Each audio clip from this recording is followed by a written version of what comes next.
Bonjour les Joseph.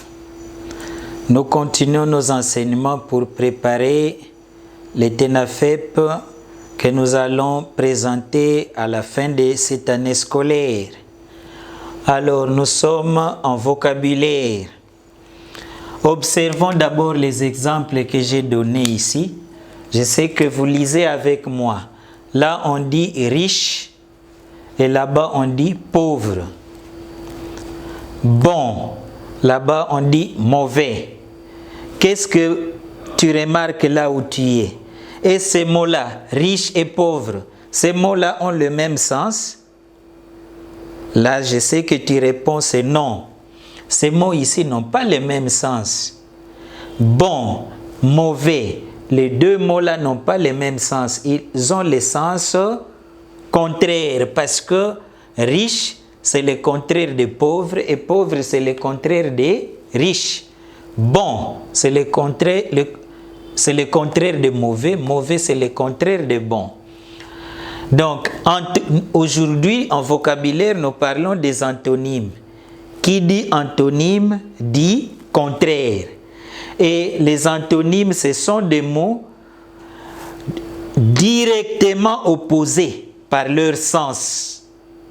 Les antonymes, ce sont des mots directement opposés par leur sens. Alors, maintenant, on s'exerce ensemble. Je sais que là où tu es, tu peux déjà trouver beaucoup de mots contraires. Ici, on dit trouve le contraire de simple. Le professeur te donne un exercice simple. Mais si tu n'arrives pas à résoudre cet exercice, tu diras que c'est simple, tu diras que c'est difficile.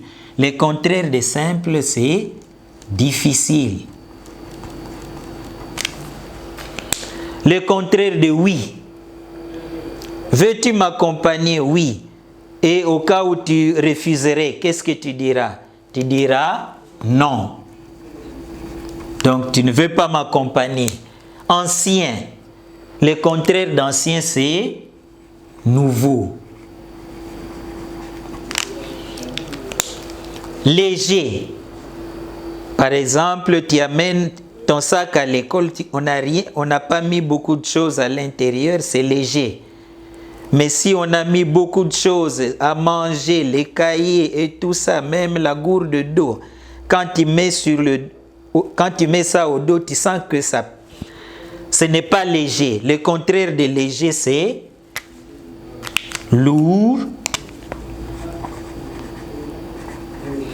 On peut même dire pesant. C'est très pesant. Voilà. Alors, le contraire de sale. Le contraire de sale, c'est propre. Si ton uniforme n'est pas sale, donc il est propre. On pouvait ajouter encore beaucoup d'autres exemples, mais maintenant c'est à ton tour de t'exercer à la maison. J'ai donné 20 mots ici et tu vas former des couples de mots synonymes. Donc pour chaque mot que tu vas trouver ici, tu vas chercher aussi son antonyme ici, donc le contraire. Par exemple, avancer, tu cherches parmi les autres mots, tu trouves son contraire et ça forme un couple de mots synonymes. Ainsi de suite. Donc, comme il y a 20 mots, tu vas trouver 20 couples de mots antonymes, pas synonymes, des mots antonymes ou des mots contraires.